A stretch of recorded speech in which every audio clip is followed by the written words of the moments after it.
sala, estou te mandando agora. Pronto, já te mandei.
Boa noite, Ana. Boa noite. Tudo bom, professor? Tudo bem? Estamos aguardando aqui o professor Douglas. A gente teve uns probleminhas técnicos antes do início. Viu, joia. Estou aqui, na plateia já. Tá bem. Seja bem-vinda. Obrigada.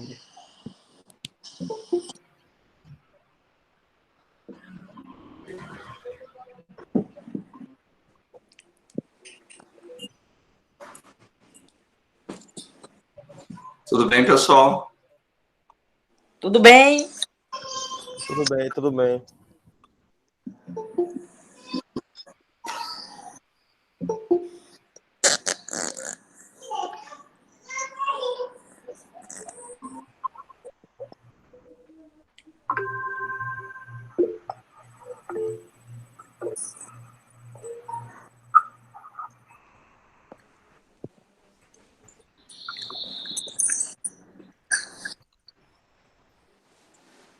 Boa noite, professor. Boa noite, pessoal.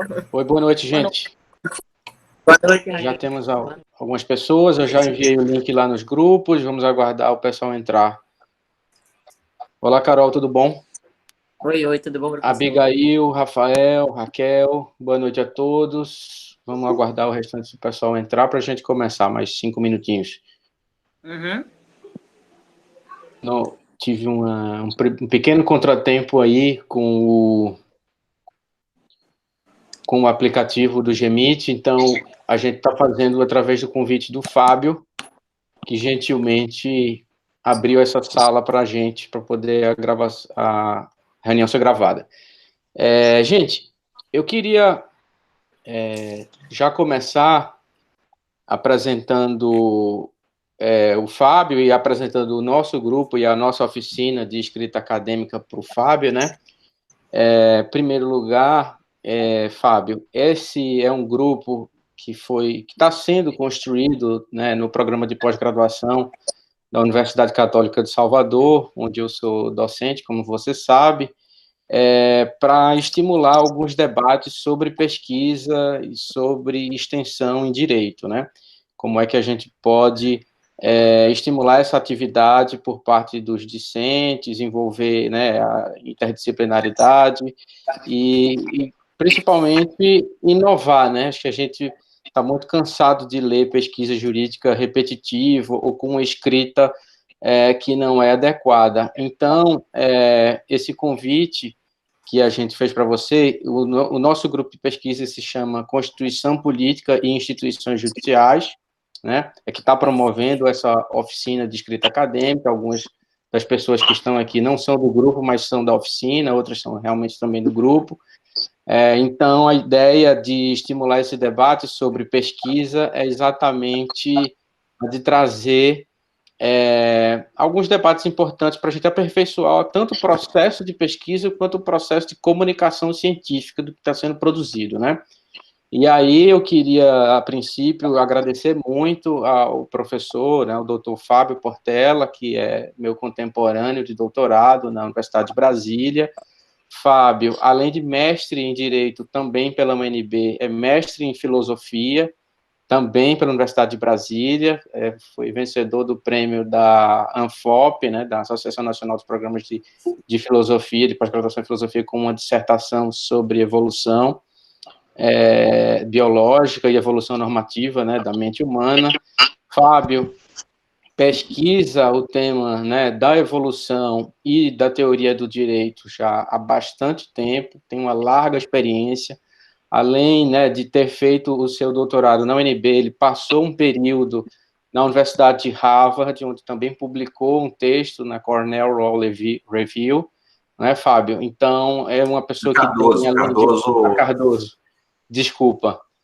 É uma pessoa que, além de meu amigo, tem um currículo, assim, brilhante, uma pessoa que tem aí bastante experiência, e que agora também está desenvolvendo um trabalho de mentor, de coaching acadêmico, né, e mantém um blog na internet, o Pesquisa Jurídica, que eu já indiquei para vários de vocês, a gente já leu alguns textos dele, vez ou outra estou enviando nos grupos, sugerindo alguma leitura dos posts. Fábio é uma pessoa que, além disso, está aí o link do blog, que se comunica muito facilmente, então isso é uma qualidade, assim, também que eu queria ressaltar. Além de ele ter esse currículo, né, estupendo, acabou de passar por um pós-doutorado também na Alemanha no ano passado, né, Fábio? Ele, além de escrever com muita clareza, com muita consistência, ele se comunica muito facilmente, e por isso que esse blog já é um sucesso, né? Então, aí a gente agradece muito, Fábio, a sua disponibilidade de conversar com a gente aqui sobre pesquisa. Eu acho que vai ser muito proveitoso para todos.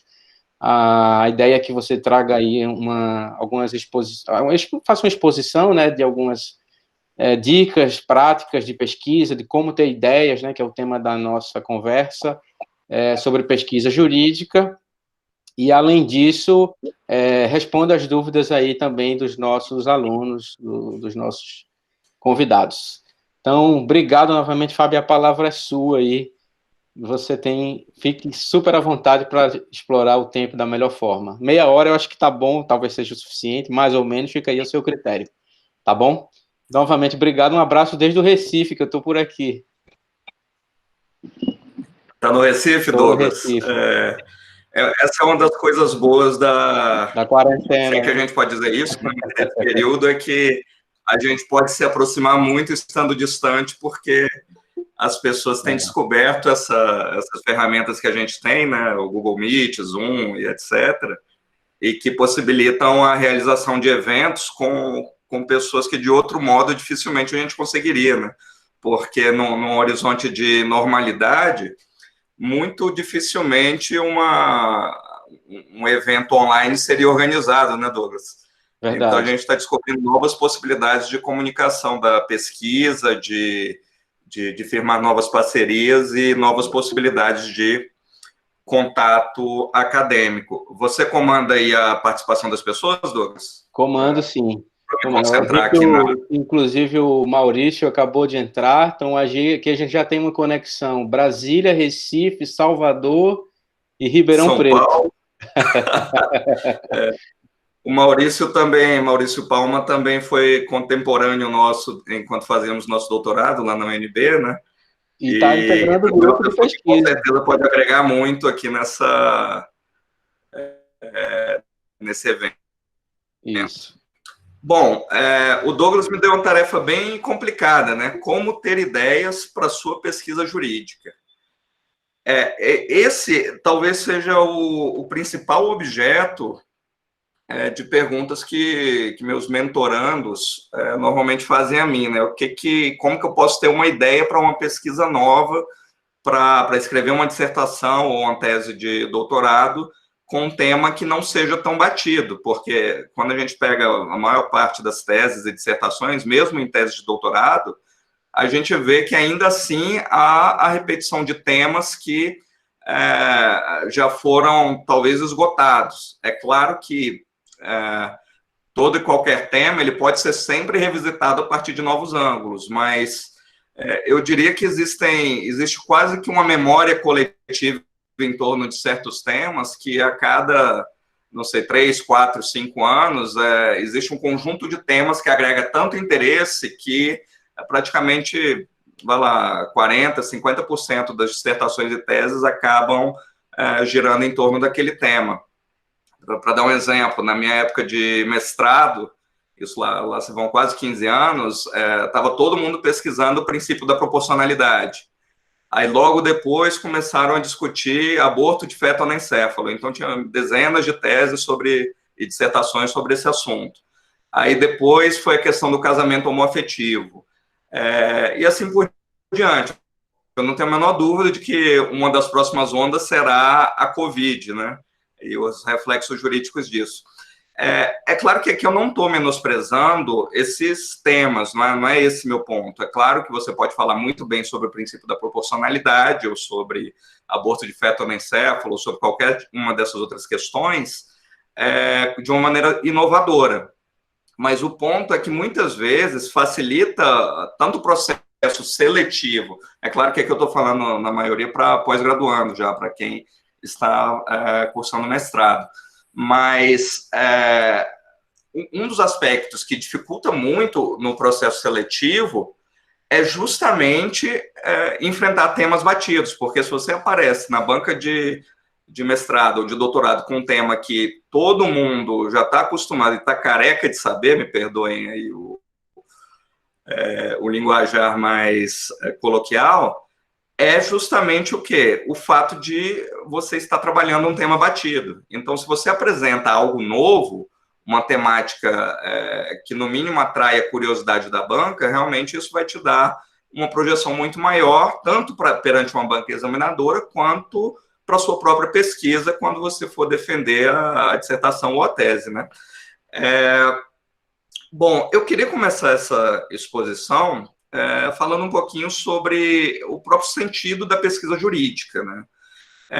E um problema claro que me parece que ainda está mal resolvido na pesquisa científica dentro da área jurídica diz respeito a um problema claro, que existe uma metodologia científica específica para o direito, e é interessante que hoje, pouca gente sabe, mas hoje é o dia do pesquisador, né? O dia da ciência. Então, eu pensei até em puxar isso como gancho para trazer essa discussão. Existe uma metodologia científica para o direito? Parece claro para mim que a única maneira de fazer direito dentro de uma metodologia que seja especificamente jurídica é a proposta do Kelsen, ainda lá na Teoria Pura do Direito, quando ele coloca, olha, eu tenho ciências da natureza, ciências que lidam com fatos, né, física, química, biologia, e eu tenho, do outro lado, ciências que são normativas, como o direito, e ele coloca também a moral, né?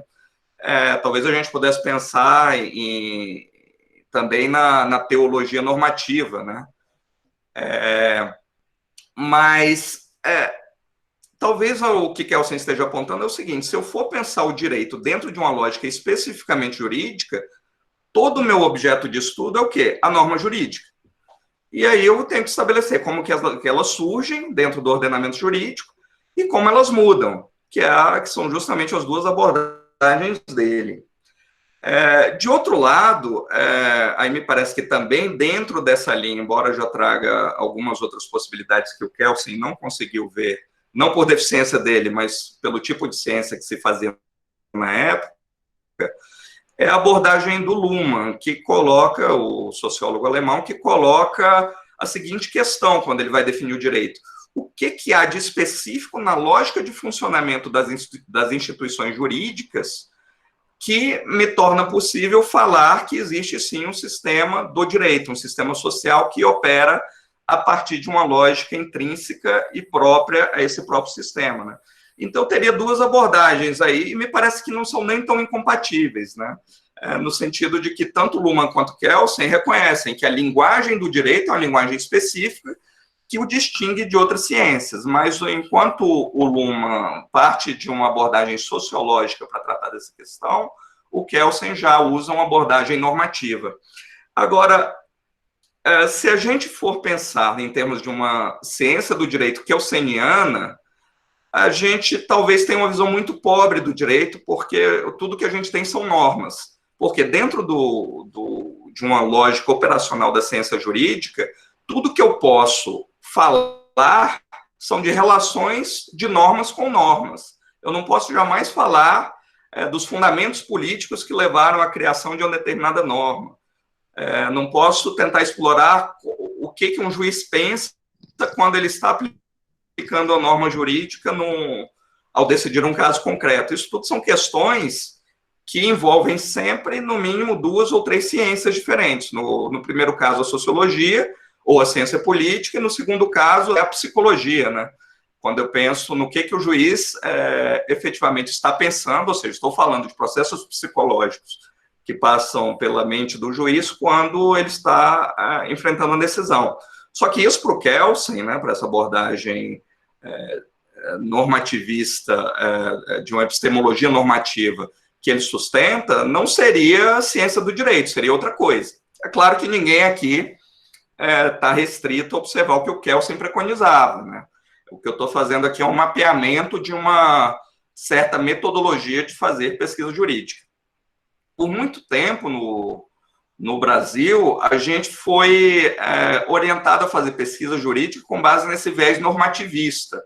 Ou seja, no máximo, o que os pesquisadores faziam era estabelecer como que as normas surgem, ou faziam dissertações e teses sobre uma determinada norma jurídica, o artigo 165 do CPC e a jurisprudência do STJ.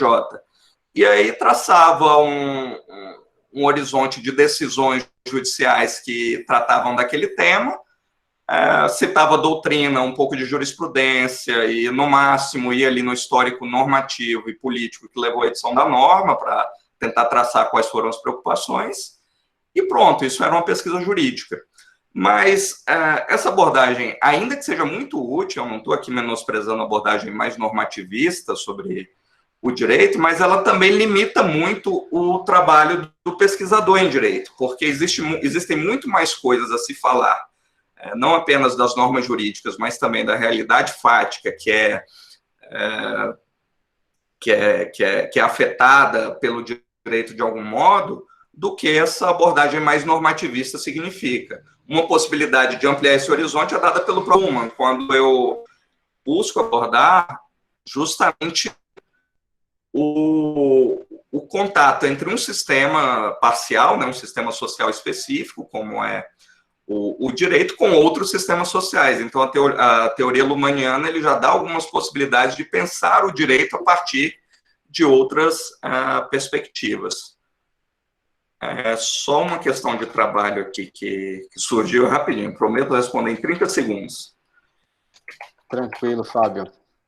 Pronto, vocês sabem que ao longo dessa pandemia a gente tem que ficar realmente utilizando entre um espaço e outro de uma maneira muito constante, né? A casa virou home office 24 horas. Pois é, eu vi uma observação do Alexandre Maia, pesquisador aí no Recife, que está aqui em Brasília, né, Douglas? Está em Brasília, isso, fazendo pós-doc. Justamente, que falou o seguinte, no início da pandemia eu achava que ia trabalhar em casa, e agora eu tenho certeza que eu estou morando no escritório, né? Então, são os desafios dos dias de hoje. Precisamente isso. Mas, bom, então, de um lado, existe uma metodologia científica mais tradicional que foi desenvolvida ao longo das últimas... vou colocar aí a década de 30 em diante, né, dentro do direito, que foi justamente essa abordagem mais normativa.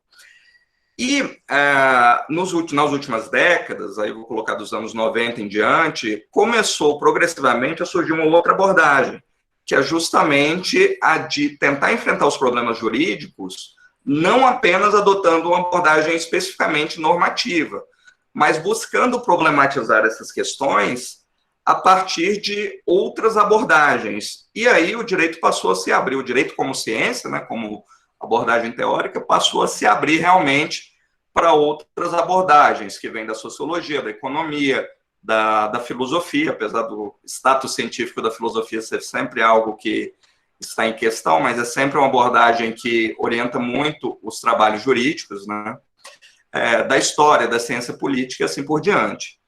Alguns dizem, né, Douglas, que é até da biologia, né? A gente pode fazer esse tipo olha de... só. Bom, então é importante que vocês tenham isso bem claro quando vocês forem trabalhar na pesquisa de vocês. Qual a minha abordagem? A minha abordagem é intrinsecamente normativa, porque ainda que seja intrinsecamente normativa, você também tem grandes possibilidades de variar seu trabalho. Você não precisa fazer uma dissertação apenas abordando a jurisprudência e a doutrina. Você pode trazer um olhar filosófico também normativo. Por exemplo, utilizando as teorias do Dworkin, do próprio Habermas, apesar de ser mais sociológico, mas ele também tem um approach interessante para a discussão de problemas específicos do direito. Você pode trazer aqui contribuições do Ackermann, do próprio Hart. Enfim, tem várias abordagens teóricas que você pode adotar e que podem transformar a sua pesquisa em que podem dar essa visão da sua pesquisa a partir de uma perspectiva teórica um pouquinho mais ampla do que é fornecida pela doutrina padrão e pela jurisprudência, né? Mas eu vou falar agora um pouquinho sobre como a gente pode ter ideias para a nossa pesquisa jurídica, né?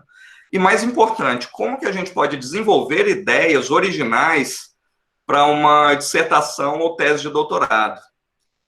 E já que a gente está falando de interdisciplinaridade, eu gostaria de começar citando uma frase bem particular do Isaac Newton, né? Fui longe agora. E que ele dizia o seguinte: eu consegui enxergar mais longe porque eu subi nos ombros de gigantes. O que ele quis dizer com isso? Que tudo bem, minha pesquisa foi inovadora, eu descobri coisas muito interessantes aqui, mas eu não estou sozinho. Eu faço parte de uma tradição de pesquisadores e eu me apropriei deles para poder desenvolver meu trabalho.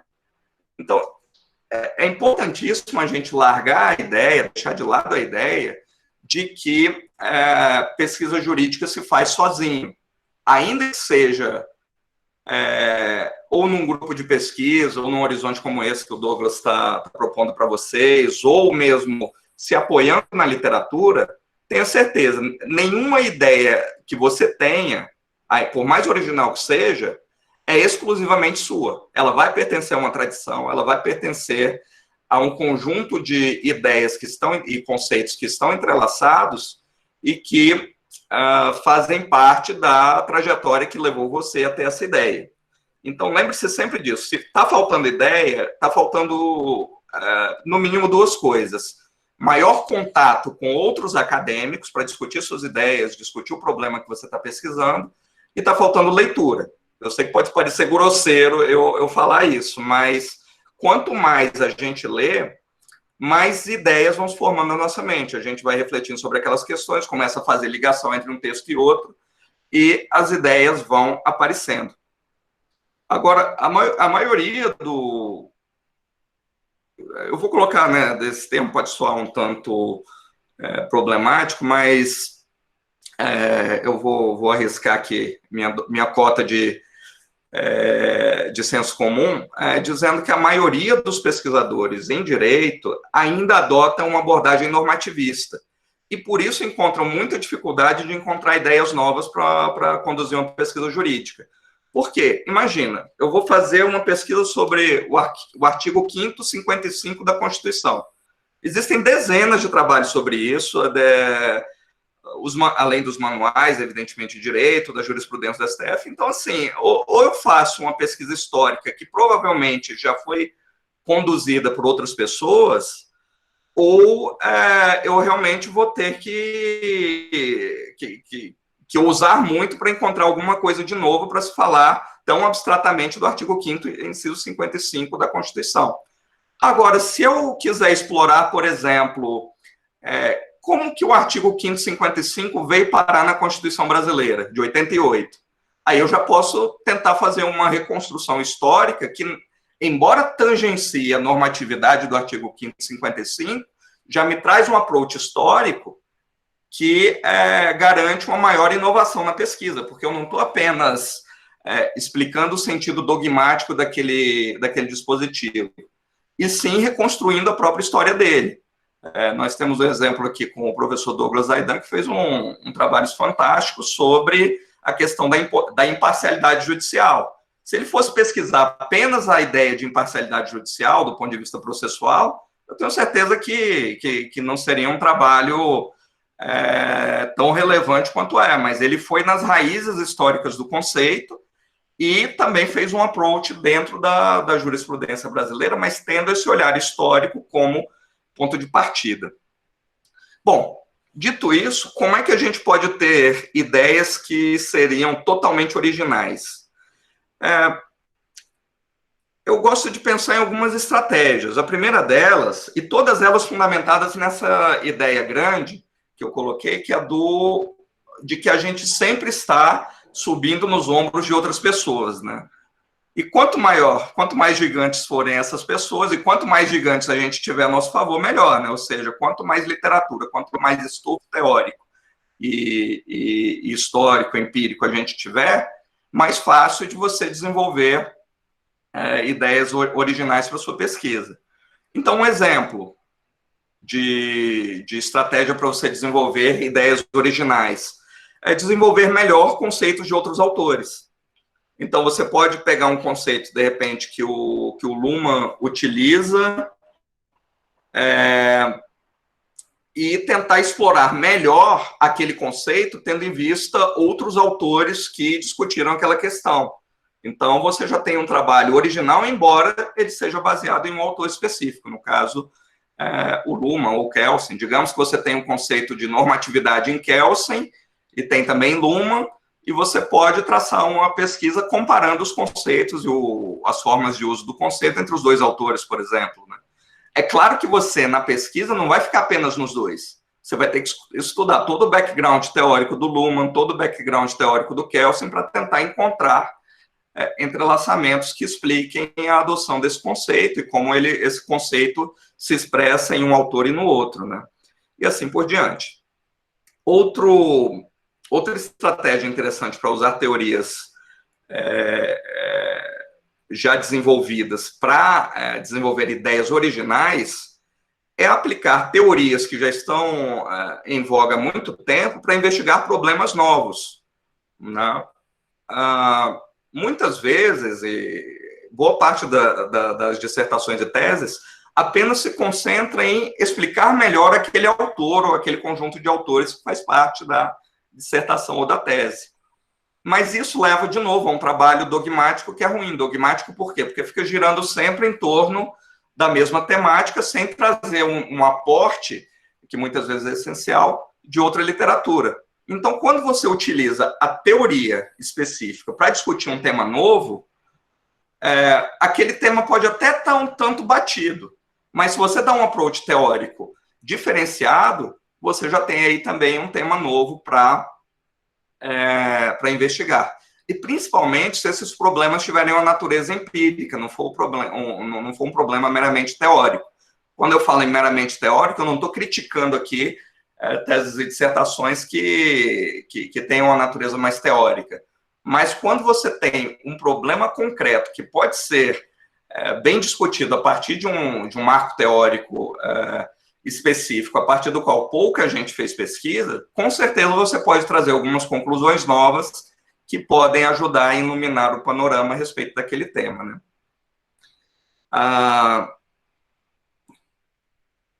Outra ideia também, né, que para os acadêmicos é muito cara, é investigar se determinadas teorias têm sido bem aplicadas pelo Poder Judiciário. Porque é muito comum a gente verificar decisões judiciais, a gente encontrar decisões judiciais que citam determinados autores, e quando a gente vai estudar profundamente aquele autor, a gente chega à conclusão de que a jurisprudência está lendo errado o autor, e a partir daí você pode traçar também uma crítica à jurisprudência a partir do pensamento do próprio autor e procurar fundamentar uma boa pesquisa a partir daí. Ou seja, até aqui foram 3 ideias lastreadas nessa concepção de que é interessante você partir de ideias prontas para desenvolver suas próprias ideias e que isso vai levar ao encadeamento de novas propostas metodológicas de pesquisa. Mas, além disso, existem algumas ferramentas que eu gosto de utilizar, principalmente para aqueles momentos de bloqueio, né, em que a pesquisa, por mais que a gente tente fazer de um modo dialogado, tente fazer uma pesquisa dentro de um grupo, ela é sempre uma atividade solitária. Por que isso? Porque, no fim das contas, quem tem que escrever uma dissertação ou uma tese é você, sozinho.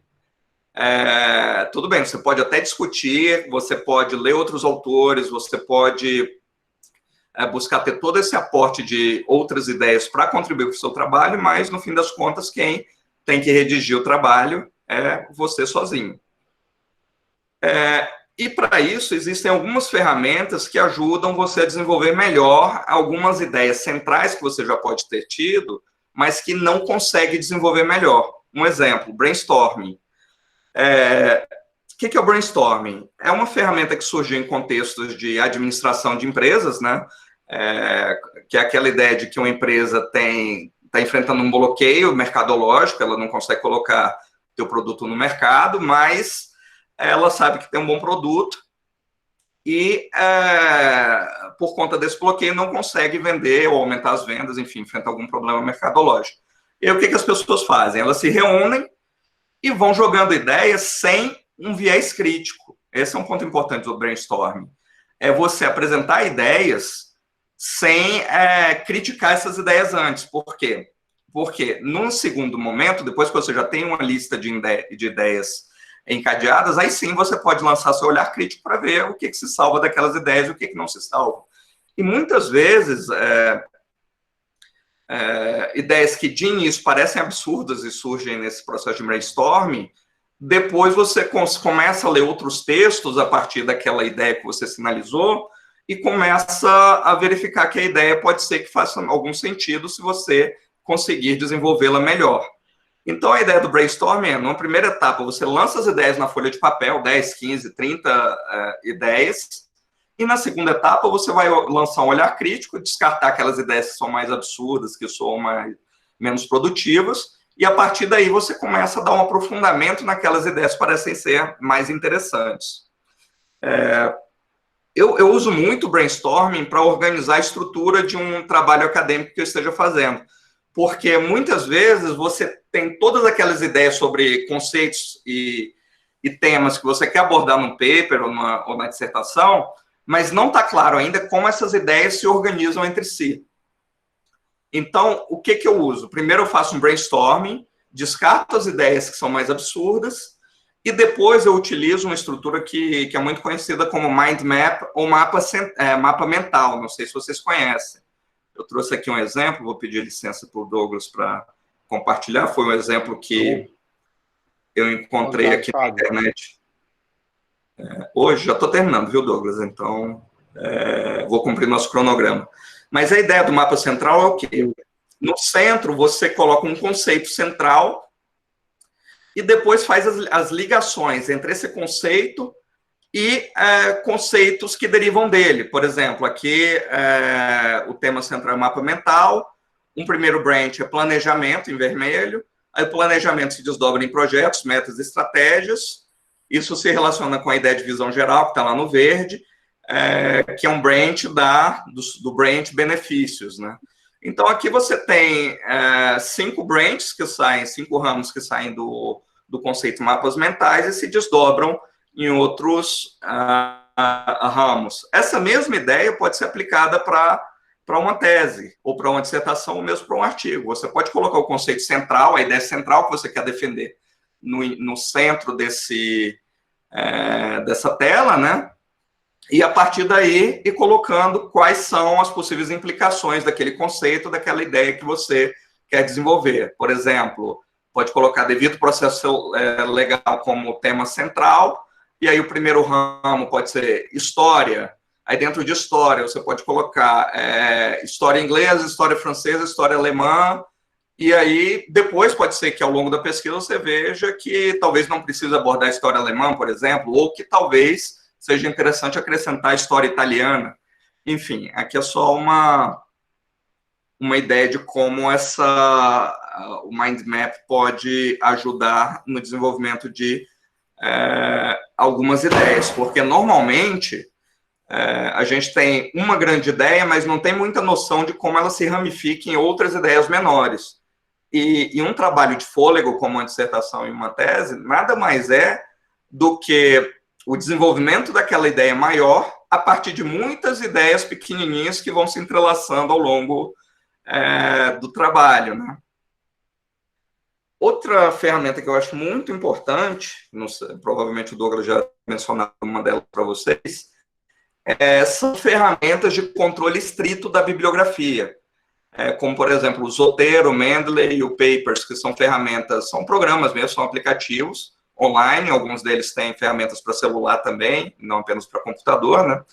E que ajudam você a organizar toda a sua bibliografia dentro do computador. Eu utilizo como se fosse meu Google Drive mesmo, né? Então, sempre que eu tenho um artigo, eu já coloco dentro dessa base de dados. Por quê? Porque isso ajuda você a ter uma noção exata de quais são os livros que você tem, quais são os textos que você tem, quais deles você leu. A maioria dessas ferramentas permite que você sublinhe o PDF, faça anotações e permite, inclusive, que você recupere essas ideias a partir de um sistema de busca que funciona quase como o Google. Então, você digita um termo como imparcialidade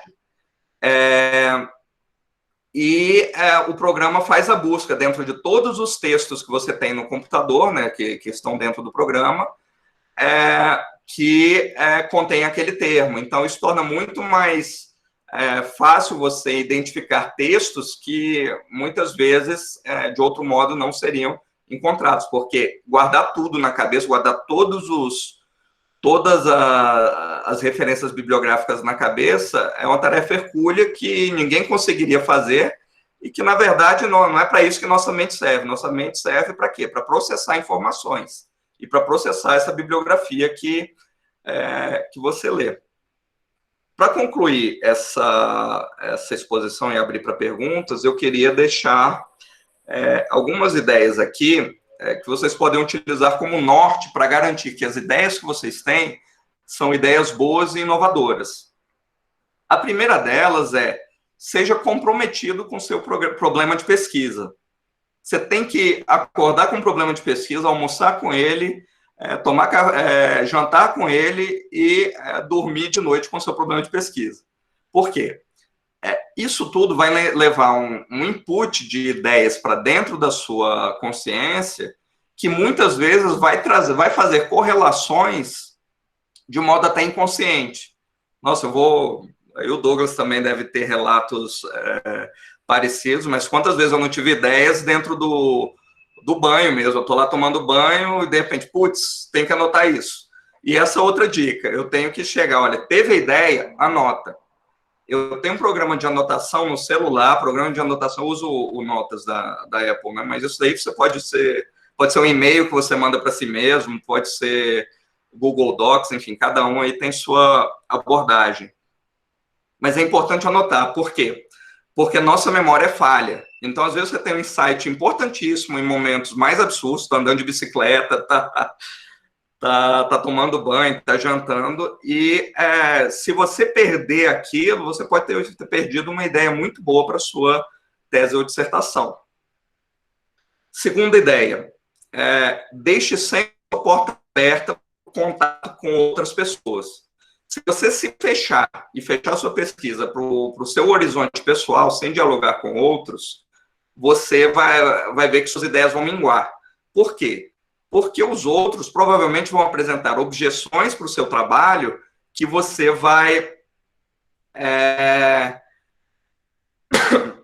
que você precisa considerar na sua tese ou na sua dissertação, de modo a fazer um trabalho mais completo. E se você perde essas oportunidades, simplesmente você vai ter um trabalho que pode ser uma profissão de fé, porque você acredita tanto naquela ideia que não tem tempo para examinar as possíveis objeções a ela. E daí vem minha última mensagem em relação a essa ideia de garantir que suas ideias são boas ou inovadoras, que é o seguinte: simultaneamente, você deve acreditar e duvidar das suas próprias hipóteses. Como assim, professor? Eu tenho que acreditar e duvidar de mim mesmo? Sim. Você tem que acreditar para desenvolver melhor suas ideias. Você tem que acreditar que aquela ideia de fato é boa e sustentável. Mas na outra ponta, você tem sempre que duvidar para tentar, sempre que possível, examinar possíveis objeções, possíveis críticas que podem ser feitas a você. O Douglas está de prova, o Maurício também, de que boa parte do meu doutorado foi um processo de luta contra críticas do meu próprio orientador, né? E foram essas críticas que levaram a minha tese a alcançar um patamar significativo. Por quê? Sempre que eu era apresentado com uma objeção, eu lia mais, eu procurava mais bibliografia, eu procurava contornar aquelas críticas a partir da minha abordagem teórica, né? E eu gostaria de deixar essa mensagem para vocês, porque é um ponto também que muitos estudantes deixam de lado por acreditarem que sua visão de mundo é única e absoluta, né? É claro que a visão de mundo de cada um tem seu valor, mas esse valor só pode ser provado e assegurado quando é colocado em crítica com outros pontos de vista. Bom, basicamente era isso que eu tinha para falar como parte da exposição, né? E agora eu vou passar a examinar aqui as dúvidas que vocês apresentaram no nosso chat, e depois a gente prossegue no bate-papo, né? O João Maurício está perguntando qual o nome do programa. Os programas que eu citei, eu vou colocar aqui o nome de alguns deles. Mendeley, Zotero, tem Papers, tem vários outros, tem o EndNote também, mas o EndNote é caríssimo, eu não acho que vale a pena, porque ele tem praticamente as mesmas funcionalidades do Mendeley e do Zotero, que são gratuitos, né? O Papers, eles estavam trabalhando uma versão para o Windows, mas até onde eu sei, ele só tem versão para o Mac. Aí o Davi fez o seguinte comentário: 15 minutos de genialidade podem se perder em 5 segundos. De fato, eu não posso dizer que isso não aconteceu comigo, né? Que, por mais que eu tenha anotado muitas das ideias que eu tive, muitas vezes também eu já perdi muitas boas e excelentes ideias, porque eu deixei de anotar, né?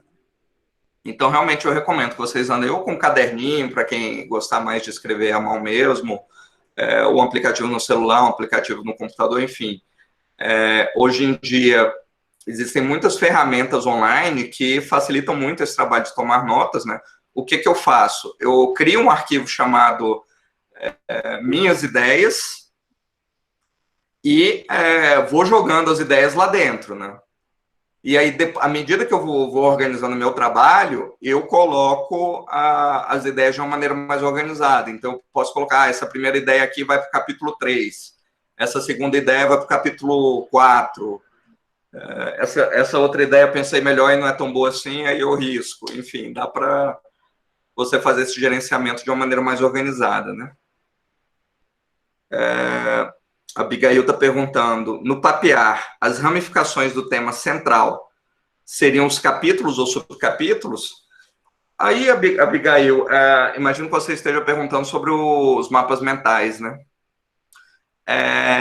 Os mapas mentais, eles não têm uma regra muito clara sobre como você pode utilizar, né? Você pode fazer isso para organizar o sumário da tua dissertação ou tese, que é colocar o tema central da tese ou da dissertação no centro e ramificar, a partir desse centro, os capítulos, né? E aí, dentro dos capítulos, as subseções que colocaria. É uma ideia? Não apenas isso. Você também pode colocar dentro de um capítulo, você pode fazer um mapa mental só para ele e verificar como é que essas ideias podem se organizar dentro daquele capítulo. Por exemplo, primeiro eu vou fazer uma abordagem histórica ou uma abordagem dogmática. Depois eu vou fazer uma abordagem sociológica, como é que ela vai ser? Qual que é o meu marco teórico? que ideias do marco teórico e que conceitos eu vou explorar. Cada itemzinho desse pode se tornar um novo mapa mental que você pode utilizar para fazer futuros desdobramentos, né? Então, não existe uma regra muito exata, existem vários programas, eu não vou nem recomendar um específico, porque são, na maioria, igualmente bons para fazer mapas mentais, e o que é interessante é que, como é um programa de computador, você pode criar ramificações indefinidamente, né? Então, eles vão aumentando o tamanho da tela de acordo com o que você precisa. Então, praticamente, cada ramificação se torna um novo mapa mental, né? O Maurício está citando aqui outro programa que também é muito interessante, que é o Citavi. O Citavi eu não uso porque meu ambiente é Mac, mas se fosse o Windows, seria o aplicativo que eu utilizaria. Por quê? Porque ele permite que você estruture seu próprio trabalho acadêmico dentro dele. Então, você pode dizer para o Citavi quais são os livros que você vai utilizar no capítulo 1 da sua dissertação, por exemplo. E, a partir dali, ele já organiza a tua referência bibliográfica e as ideias que você for tendo, você já pode escrever no próprio programa.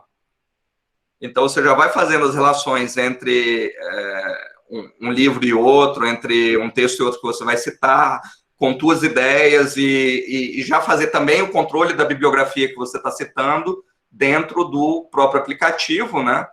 E para mudar a ordem de ideias, é só você arrastar uma ideia para o início, uma ideia para o final, enfim. Você pode ir organizando tuas referências de uma maneira bem interessante. Maurício está se despedindo aí. Até mais, Maurício. Depois a gente se fala. Mais alguma dúvida, mais alguma questão, pessoal? Agora é hora do bate-papo, né? De abrir o microfone. Eu tive um probleminha com a conexão e caí, mas já estou de volta, Fábio. Então, obrigado aí pela tua exposição, foi super clara, muitas novidades. E eu queria te fazer uma pergunta. Alguns dos posts do seu blog falam sobre pesquisa empírica em direito, né? Você, inclusive, fala também sobre o uso da antropologia, interdisciplinaridade e pesquisas com foco na antropologia, como é que pode ser uma abordagem para inovar a pesquisa jurídica. Você poderia dar exemplos de como é que a gente pode usar a antropologia e também outros exemplos de pesquisa empírica sobre instituições nas pesquisas jurídicas em nível de mestrado e doutorado? Claro, Douglas.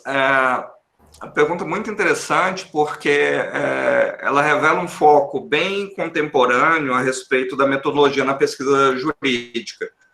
Quando a gente pega os manuais mais tradicionais de metodologia da pesquisa, na verdade, a maioria dos manuais até hoje, você vê que praticamente eles indicam 2 ou 3 métodos. É o dogmático, o jurisprudencial, ou alguma variação em torno do nome, né, que sempre muda de um autor para o outro. E o histórico hermenêutico, né? A meu ver, isso perdoe a expressão, mas é uma grande bobagem. Ficar dando nomes específicos para métodos que, na verdade, não dizem muito, né? Isso daí é mais para vender livro. Claro que existem métodos específicos, eu não estou dizendo isso, mas normalmente os que são tratados nos manuais de pesquisa jurídica são realmente muito problemáticos, né? Inclusive, tem um manual que eu acho muito interessante, eu envio para o Douglas depois, que é um manual produzido pela FGV, de pesquisa empírica, inclusive, não sei se o Douglas conhece, mas é disponibilizado gratuitamente na internet. Muito bom. E que ele traz diversas abordagens que você pode tentar utilizar na pesquisa empírica em direito, né?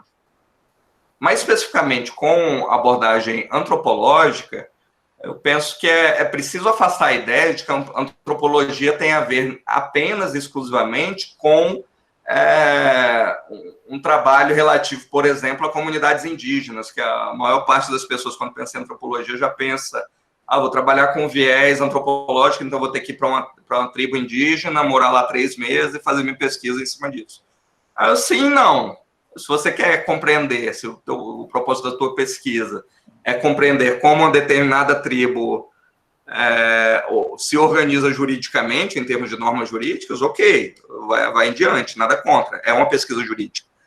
Agora, não necessariamente um olhar antropológico tem esse viés, né? Você pode, por exemplo, procurar entender uma comunidade profissional dentro do direito. Exemplo, como será que os juízes pensam?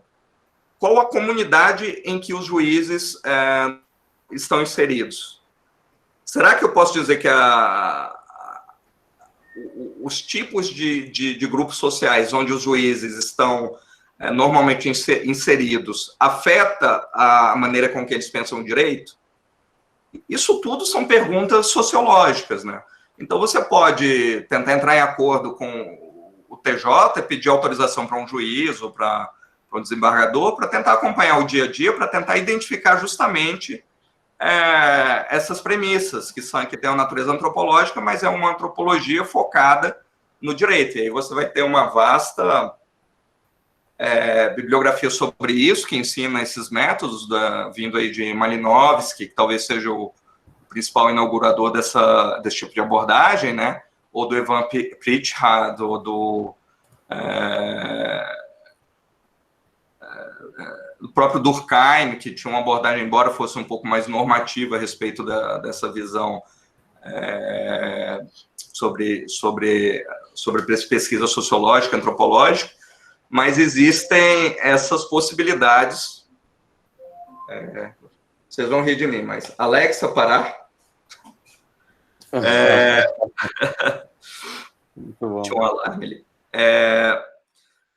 Mas pesquisa empírica é exclusivamente isso? Não. Abordagem sociológica e antropológica é exclusivamente isso? Não necessariamente. Você pode fazer uma abordagem sociológica partindo de uma visão mais teórica a respeito da realidade concreta do direito também. Isso tira o caráter empírico da pesquisa? Eu acredito que não, porque para muita gente também, quando eu falo de pesquisa empírica, eu estou falando de eu ir na rua com um questionário, fazer pergunta para as pessoas, depois tabular esse questionário, fazer um estudo estatístico das respostas. Pode ser feita a pesquisa jurídica assim? Pode. Mas é necessário que a pesquisa empírica seja assim? Não. Você também pode ter um olhar teórico em cima da jurisprudência, e, a meu ver, dependendo do olhar teórico, isso também pode ser pesquisa empírica. Por exemplo, se eu fizer uma tabulação vou até citar um caso que eu fiz há alguns anos. Foi o quê? Eu peguei todas as decisões do Supremo em repercussão geral e fiz um estudo para verificar quantas decisões o Supremo proferia no mérito dos casos que ele separava como tendo repercussão geral, em relação a todos os casos que o Supremo Tribunal Federal tinha separado, tinha dito que tinha repercussão geral, né? Então, era um confronto entre o número de casos que ele selecionava como casos de repercussão geral e o número de casos que efetivamente tinham um mérito julgado. Eu mostrei que menos de 3% dos casos que o Supremo tinha separado em 2011 ou 2012, ele tinha efetivamente julgado, né? A ideia foi o quê? Mostrar que o Supremo Tribunal Federal, ainda que tivesse um grande instrumento para de fato, desafogar o judiciário, né? Ele estava utilizando muito mal porque separava as questões, mas não julgava o mérito delas, né? Isso é pesquisa empírica? A meu ver, sim, apesar de eu ter ficado dentro do escritório trabalhando com planilha de Excel, né? Mas é pesquisa empírica por quê? Porque eu estou lidando com uma realidade que não é teórica, não é apenas, não estou discutindo apenas o conceito de norma jurídica, por exemplo, ou de devido processo legal. Eu estou efetivamente examinando uma realidade concreta. Então, dependendo Fábio. Oi? Eu ia só falar que eu concordo contigo. Eu até postei o link aqui do texto que resultou dessa sua pesquisa lá no Conjur. E é um tipo de pesquisa empírica porque a decisão judicial é um documento, né? Então, a gente está lidando com uma fonte, muitas vezes, inclusive, primária de pesquisa, a partir do levantamento original, que é o que você fez. É o que a gente fez naquela pesquisa também com o Juliano e o Alexandre sobre controle concentrado. Exatamente. Né? Então, a gente fez um levantamento de decisões, tem uma fonte judicial, e a partir dela vai explorar as variantes interpretativas, né, que são adotadas a partir desse levantamento. Mas também, Fábio, eu queria te ouvir, eu vi que você escreveu recentemente sobre observação participante. Como é que é a observação participante? A gente tem gente aqui que está nos acompanhando que está terminando a graduação em Direito, tá procurando um tema para TCC, gente do mestrado que ainda está definindo a metodologia de pesquisa. Como é que a observação participante pode ajudar o pesquisador? A ideia da observação participante é exatamente uma das metodologias que tem origem na antropologia e na sociologia, né? E a ideia é o quê? É de que muitas vezes nas ciências sociais, e eu gosto de falar isso muitas vezes, com ênfase no muitas vezes, para não para deixar claro que existem outras possibilidades, né? Eu sei que muito da literatura que a gente vê hoje em dia em epistemologia, metodologia científica, diz que não existe objetividade, que é tudo subjetivo, mas eu discordo dessa perspectiva. Eu acredito que a gente pode procurar uma certa objetividade dentro daquilo que a gente faz, e aqui eu não estou dizendo que essa objetividade é absoluta, como se pensava no início do século XIX, talvez, mas é possível descrever uma dada realidade procurando um olhar imparcial, ainda que o ideal não seja plenamente alcançado, né?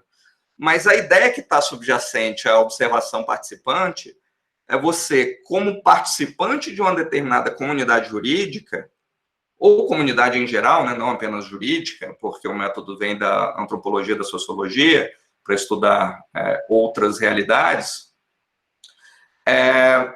mas a ideia é o quê? É que você é não apenas um observador externo àquela realidade, mas que você também é um observador que participa daquela realidade. Exemplo, um juiz que faça uma análise sociológica do seu próprio meio, sendo juiz. Então, ele pode trazer muitas informações sociológicas e antropológicas relevantes a partir de uma perspectiva interna, né? É claro que ele vai ter que adotar um olhar crítico, que nem sempre é possível, que nem sempre a gente consegue.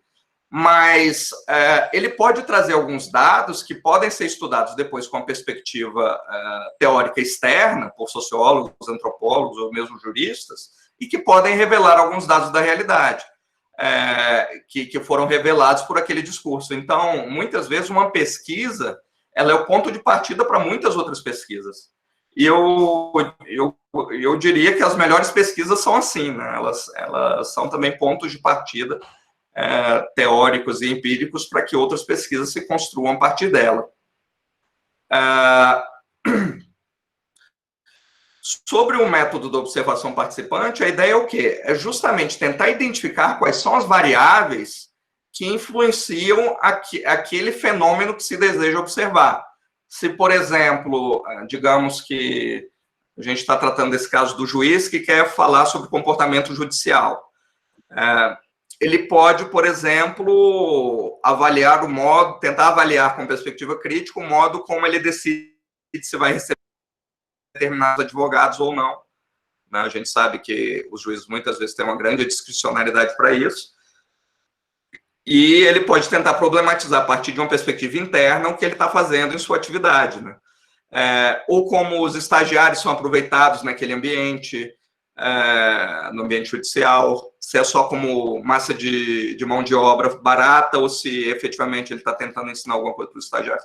Enfim, as possibilidades aqui são múltiplas, né? O que é interessante independentemente da metodologia escolhida, você ter uma noção clara de qual é o problema que você vai investigar utilizando aquela metodologia, né? Então, no caso da observação participante, eu diria que normalmente o que se pretende observar são características que explicam, pelo menos de um modo parcial, o olhar de alguém que participa daquela comunidade, né?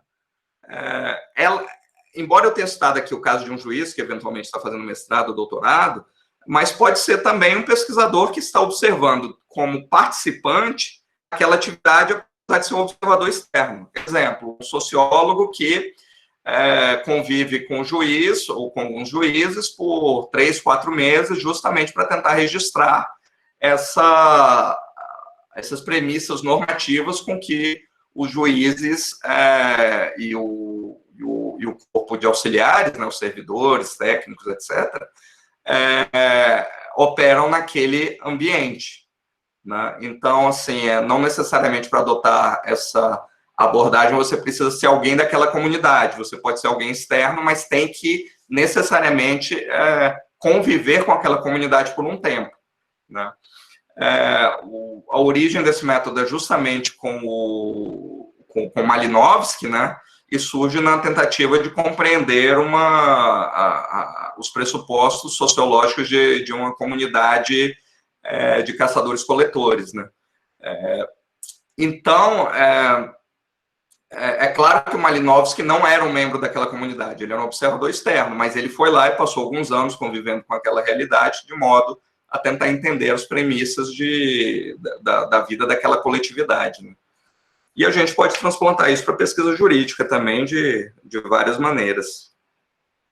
Respondi, Douglas? Acho que o Rafa respondeu. Super satisfeito, Fábio. Obrigado. Rafael tem uma pergunta, né? Ele indicou aqui no chat. Quer fazer a pergunta escrita ou quer falar, Rafael? Falando, professor, falando. Ótimo.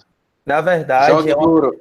É uma pergunta muito mais prática, professor. Como você já está, professor Fábio, no caso, como você já tem um blog que realmente já tem bastante visualizações, foi salientado também o fato de que você está fazendo determinadas mentorias para quem está querendo ingressar nessa cadeira acadêmica, certo? Eu também penso em fazer esse tipo de mentoria, certo? Mas começando sempre por um degrau mais abaixo, que no caso seria o pessoal de graduação.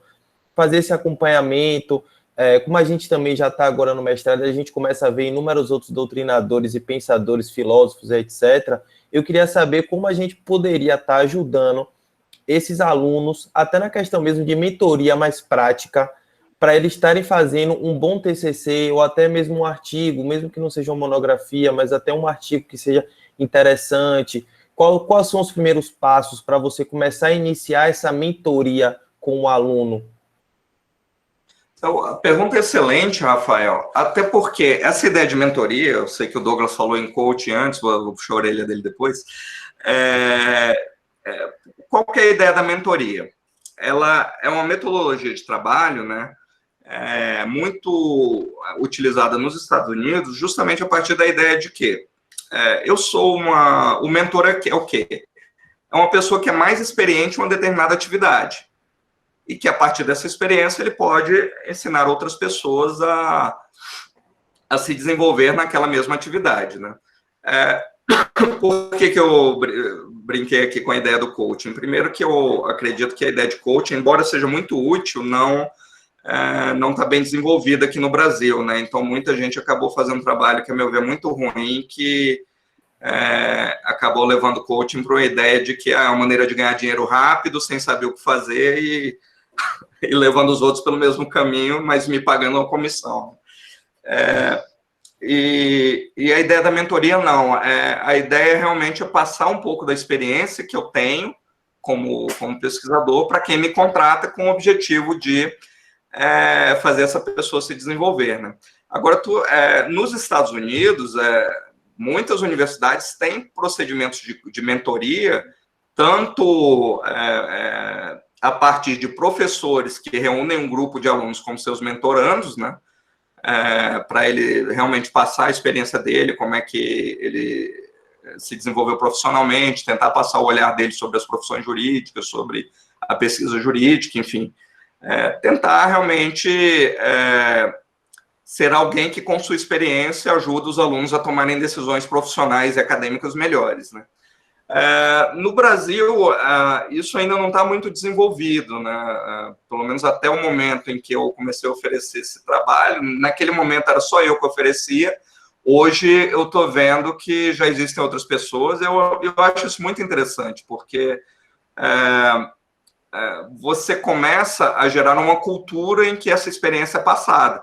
É claro que nas faculdades você tem isso também nos grupos de pesquisa, por exemplo, ali o professor líder também está atuando de uma certa maneira como um mentor. Ele está passando para os membros do grupo de pesquisa determinadas estratégias, determinadas perspectivas metodológicas que podem levar ao desenvolvimento deles.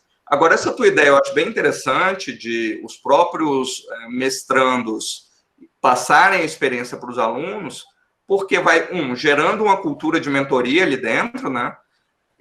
2, vocês começam a criar uma comunidade acadêmica apenas de alunos, que eu acho sempre interessante. A gente mesmo, né, Douglas, eu, tu, Maurício, a Nathalie, a gente criou na época um site que era muito bacana, né, o Teoria Crítica Constitucional, perdão, que era muito interessante. A gente, com sua abordagem, se reunia e discutia os textos, apesar de a gente ter visões de mundo relativamente diferentes, mas era um espaço em que a gente tinha discussões teóricas bem relevantes e podia fazer pesquisa de uma maneira mais participativa, né? Não apenas essa coisa de escrever artigo e publicar em revista 1, publicar em revista 2. Então, eu realmente considero essa tua pergunta interessante, Rafael. E o que eu sugeriria? Realmente, vocês fazerem comunidades mistas de alunos de graduação e pós-graduação, né, de mestrado e doutorado,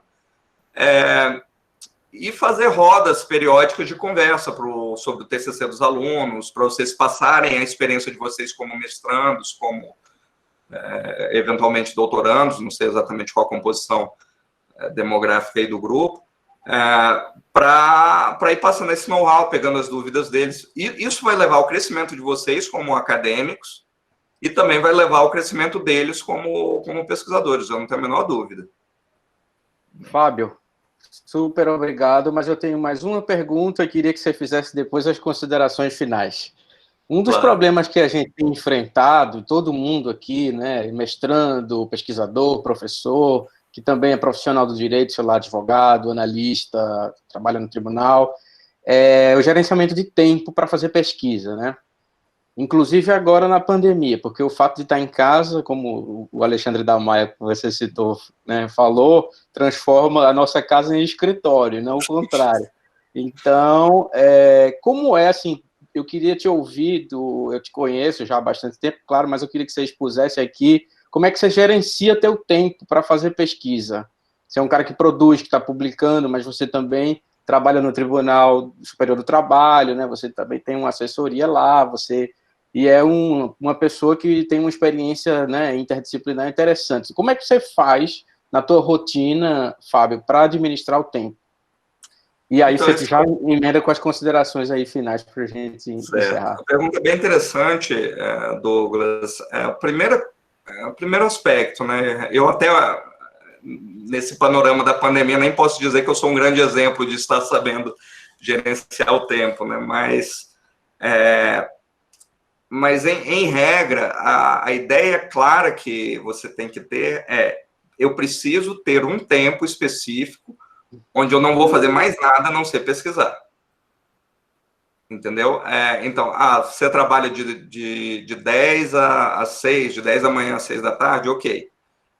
Então, vai ser de 8 da noite até 10 da noite, se for o que você pode, é o que você pode. Eu sei que a realidade de cada um é diferente, nem todo mundo pode se dar o luxo de viver para a pesquisa ou ter a sorte de ganhar uma bolsa de estudo e poder viver apenas dela, né? Eu sei que cada realidade conta, mas o que eu diria é o seguinte: o principal motor da organização do tempo é a constância. Então, se você se planejou, eu vou trabalhar de 10 à meia-noite, ok. Se é isso que você tem, ok. Muitas vezes eu tive, no meu caso, quando eu estava no doutorado, né, no último ano, foi justamente quando eu tive o filho. Então, você imagina, né, eu trabalhava o dia inteiro como assessor, tinha um guri recém-nascido, ainda tinha que escrever a tese, né? E eu queria dar atenção para o meu filho, não quero ser aquele pai ausente que só vê o menino na hora que está dormindo, né? Então, o que eu fiz? Eu cheguei, olha, eu vou trabalhar de 9h30 até meia-noite, pelo menos. É claro que eu ganhei um problema de sono aí, né? Que até hoje está mal resolvido, mas... enfim, cada um tem que saber como pode se ajustar dentro desse horizonte, né? Mas a principal estratégia seria essa: defina um momento do dia para estudar. e usa esse momento bem utilizado, né? Aí você desliga a rede social, desliga o computador. Se é para ler, é para ler. Se você pode ler 2 horas por dia, leia 2 horas por dia. E leia bem. O que eu quero dizer isso? Muitas vezes a gente pega um livro para ler e quer ler o livro de cabo a rabo. E quando a gente está fazendo pesquisa acadêmica, esse é um método que eu considero errado de ler. Tudo bem, existem alguns livros principais, os livros principalmente que compõem o marco teórico, né, ou que são mais centrais à tese ou à dissertação, que você tem que conhecer de capa a capa. Mas tem muitos outros materiais que você pode fazer uma leitura transversal para identificar um capítulo que seja mais central, né? E a partir daí você cita apenas aquilo que te interessa, confere para ver se aquela ideia que você está citando é aquilo mesmo, né? Também, que muitas vezes, principalmente a bibliografia secundária, você só quer ver ali um trecho em que o autor critica o autor que você está utilizando, você não quer o livro inteiro, você não quer explorar a ideia inteira. Então, uma maneira de você organizar bem o tempo na hora que pegar um livro para ler, você tem que ter bem claro o que você quer do livro, o que você quer do artigo que você está lendo. É o artigo inteiro? Ou é ver se ali tem alguma crítica, tem algum ponto de vista que você quer explorar, e você sabe que o ponto de vista do autor é aquele mesmo, porque muitas vezes a gente só quer fazer uma referência na nota de rodapé, por exemplo. Eu estou citando, digamos, o Habermas, estou tratando do ponto de vista dele, mas eu só quero ver uma crítica que ele fez à obra do Rawls. E ele só citou o Rawls em 3 páginas daquele livro. Eu preciso ler o livro inteiro? Se eu tenho uma ideia boa do Habermas? Não. Eu vou lá no ponto, cito aquele ponto e pronto. Né? Eu não estou dizendo aqui para você fazer uma leitura transversal de todos os textos. Não. É que você tem que saber diferenciar quais são os textos mais relevantes, quais são os textos secundários que você precisa ter um bom conhecimento e quais são os textos secundários que você quer apenas referir no trabalho para mostrar que você, olha, eu conheço esse texto, eu sei que o autor critica, o ponto do texto que eu quero citar é esse aqui, ponto. Né? Eu acho que são algumas medidas que ajudam a gente a melhorar a eficiência do processo de trabalho, que às vezes a gente acha que não tem tempo, mas, na boa, ao longo do meu doutorado, praticamente eu tinha 2, estourando 3 horas por dia para trabalhar, quando muito, né? Porque também tem os períodos, o Douglas também tenho certeza que vai concordar, tem os períodos que a gente não produz nada, que a gente só fica pensando, aí fica desesperado, as ideias parecem que não surgem. Realmente, existem esses momentos. Mas, se você aproveitar bem os momentos em que você pode ter foco, que você pode ter atenção, eu tenho certeza de que vocês conseguem concluir seu mestrado em um tempo, e o doutorado em um tempo razoável e com a qualidade que vocês esperam. Basicamente, era isso que eu tinha para falar para vocês, pessoal. Se vocês tiverem alguma dúvida também, podem passar para o Douglas, se quiserem explorar mais algum tema comigo, a gente pode marcar outra chamada depois, enfim, isso daí a gente pode conversar. Professor. Eu tenho ainda, viu, porque eu quero dar continuidade a essa questão da mentoria. Eu vou entrar em contato com você no Instagram. Perfeito, Rafael. Boa, maravilha. Nossa, Fábio, sensacional, viu? Olha, muito esclarecedora, dicas muito úteis. Achei que foi muito válido, tanto que os comentários foram super positivos também aqui. Esse conteúdo, gente, vai ficar disponível no YouTube. Eu criei um canal lá e estou pondo um linkzinho chamado O Papo é Pesquisa. Já tem um vídeo lá que eu gravei com o professor Raio sobre uma colaboração que eu fiz com a Universidade Católica lá de Pernambuco, e agora esse segundo vídeo com o Fábio. Então vamos seguir aquele canal, se inscrever lá, sigam o blog também do Fábio. O nome do canal, Raíssa, é meu nome mesmo, Douglas Aidan. Vocês podem procurar lá no YouTube. Se inscrevam no newsletter lá do blog do Fábio para receber o conteúdo também por e-mail. Como vocês viram, o Fábio é uma pessoa super acessível, está aberto o canal aí também para outras conversas de quem tiver mais dúvidas, que tiver algum interesse para conversar com o Fábio. Douglas, maravilha. Fábio, mais algum recado? Só para aproveitar aí o tempo do Merchan, né? Eu tenho também um curso preparatório para o mestrado e eu vou abrir uma promoção para vocês. Eu mando depois o link e o Douglas compartilha.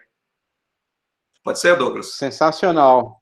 Tá, maravilha, certo. Claro. E ainda ganhamos isso de brinde. Noite proveitosa. E muito obrigado ao Sal e boa noite pelo convite. Maravilha, meu caro. Um abração e todos aí, boa noite. A gente se fala em breve lá no grupo. Se inscrevam no canal e acompanhem aí as novidades. Um abraço, gente. Até logo. Um abraço a todos. Valeu.